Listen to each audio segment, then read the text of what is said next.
Hello again, it's Dr. Halim Jaffer. Today we'll discuss our second lecture on the bone loss and pattern of bone destruction. Please subscribe to my channel HL Talent to get more videos. In the previous lecture, we talked about the bone destruction due to extension of inflammation, and through this subject we discussed the radius of action, rate of bone loss, period of destruction, mechanism of bone destruction, and bone formation in periodontal disease. Today we are talking about the bone morphology or factors that affecting the bone morphology plus the destructive patterns that happen in periodontal disease. Let's start. We have many factors that affecting the bone morphology, which is, for example, thickness, width, and crestal angulation of interdental septum, also the thickness of facial and lingual alveolar process, the presence of any fenestration or dehiscence, the alignment of teeth, the root and root trunk anatomy. Also, root position within the alveolar process will affect the bone morphology and proximity with another tooth surface. These factors are determining the bone morphology or the shape of bone destruction. For example, in angular osseous defects, these defects can't form in a thin facial or lingual alveolar plates, which have little or no cancellous between the outer and inner cortical layer. So we have a compact bone. In such cases, when we have compact layers that, for example, in this point we said that the thickness of facial and lingual alveolar plates, it affects the type of destruction. When we have a thick facial and lingual alveolar plate with no cancellous bone, so in these cases the facial and lingual are safe, while interdentally there will be a destruction and reduction in the bone height. Another factor that affecting the bone morphology are exostosis. Exostosis most commonly happen in the palate, and they are outgrowth of bone. We have varied size of exostosis. We have, for example, like solitary nodules or small nodules, large nodules, spike-like projections, or as you see it here, for example, and most commonly happen in the palate, which comprises 40% of oral cavity. So bone exostosis affecting the bone morphology. Then trauma from occlusion. Trauma from occlusion, it will affect the lamina dura, the thin plates that covers the alveolus that hold the tooth roots. You see here the thickening of the lamina dura, increasing of periodontal ligament space, and also affecting the interdental septum by angular bone loss are the actions of trauma from occlusion. And you see it here, there's changes due to increase periodontal ligament space. So this is the second factor that also lead to change in bone morphology. Also food impaction. In cases when we have abnormal proximal contact or there's an absence of proximal contact. Abnormal one, like, for example, two fused filling. We have an overhang margins, but also we have an open contact. In these conditions, the food will trap here and it will affect on the interdental trabecular area, and this will lead to resorption of the bone and affecting the total morphology of the interdental septum. So these are the factors that affecting the bone morphology. Then we are going to discuss the patterns of bone destruction. We have mostly 7 patterns. One of them is horizontal bone loss. It's the most common pattern. The bone here is reduced in height,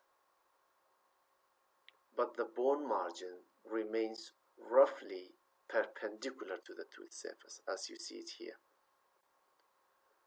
It is just reduced horizontally.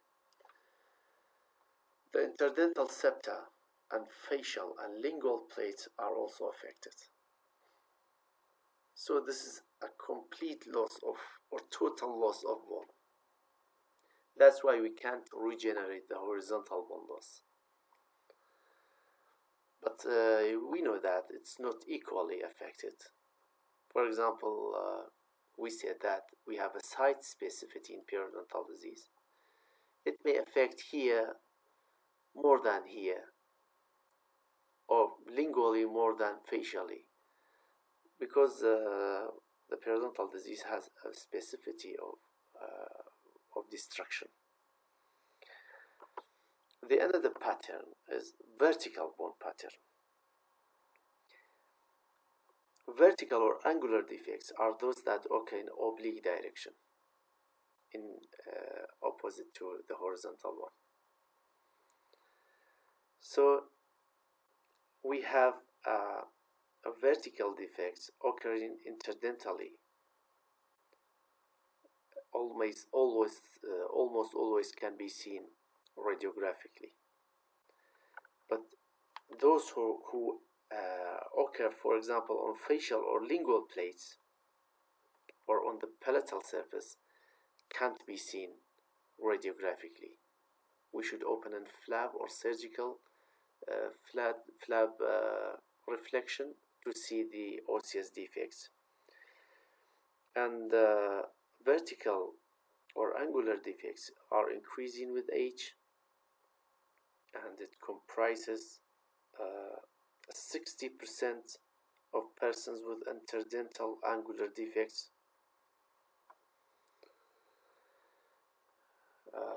So 60% of the angular bony defects are of single wall. We have 4 types actually. We have single wall defects, 2 wall defect, 3 wall defects, and combination of all. 60% are of 1 wall defect. So this is also one of the patterns that happen in periodontal disease. The other one is osseous craters. They are concavities in the crest of interdental bone, confined between the facial and lingual plates, and it makes 35% of all the defects and 62% of all the mandibular defects. So it's mostly affecting the mandible. We have many reasons of high frequency of interdental craters. We have, for example, why interdental craters happen more than any other craters. Because the interdental area collects plaque and it's difficult to clean. And the normal flat or even sometimes there's a concavity facial-lingually, especially in the lower molar area, may favor the crater formation. Also, the vasculature pattern from the gingiva to the center of the crest may provide a pathway for the inflammation to occur in these areas. Another bony pattern is bulbous bone contour. They are bony enlargement caused by exostosis, in a manner of adaptation to function. When we have a heavy loads in an area, they may produce a bulbous bone contour.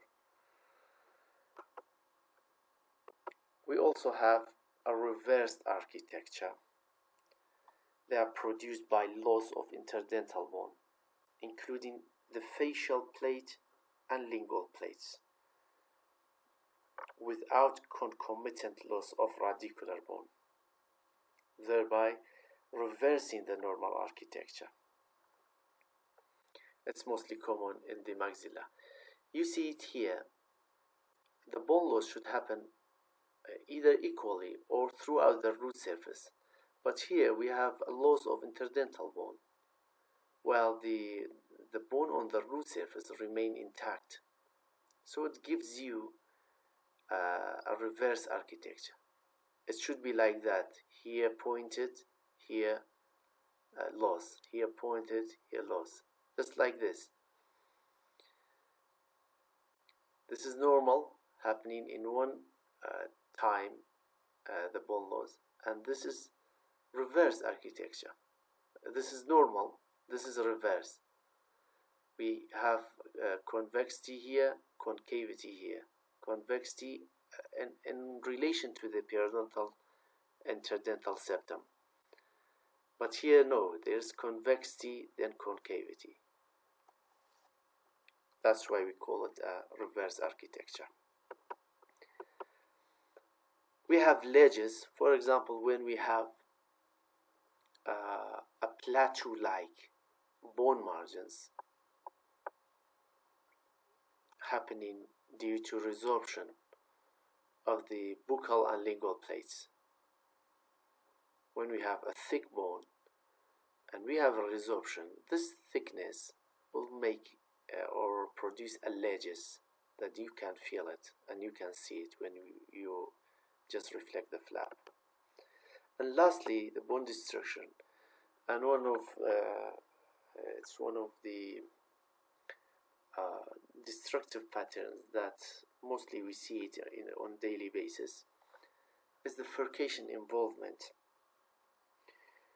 The term furcation involvement refers to the invasion of bifurcation or trifurcation in multi-rooted area by periodontal disease. And the number of furcation involvement will increases with age. And we have, for example, 4 types of furcation involvement according to the amount of tissue destruction. We have grade 1, incipient bone loss, little amount of bone loss. We have grade 2, partial bone loss. Grade 3, we have total bone loss and through to through opening, but it's covered by gingiva still. While in grade 4, it's just like grade 3, also with gingival recession. So these are the patterns of bone destruction that happen in periodontal disease. And as a reminder, here's a few points. Bone loss patterns associated with periodontal disease are varied, and the type of loss can be different in various areas in the same patient. This is the specificity, site specificity of periodontal disease. Vertical bone loss is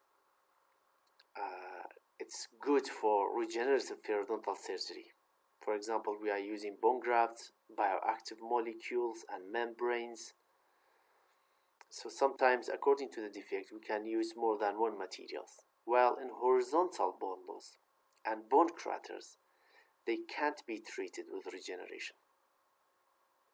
So these lesions require flap surgery combined with osseous surgery. Furcation bone loss is more difficult to treat than interproximal bone loss. And in advanced lesion, for example grade 3 and 4, it's better to extract the compromised teeth and place a dental implant than you try to maintain the tooth. So this is the last of this lecture. I'll give the notes that I know good for you and your knowledge. I hope you like it and you get benefit from it. And I hope that we see each another in the next lecture. Thank you for listening.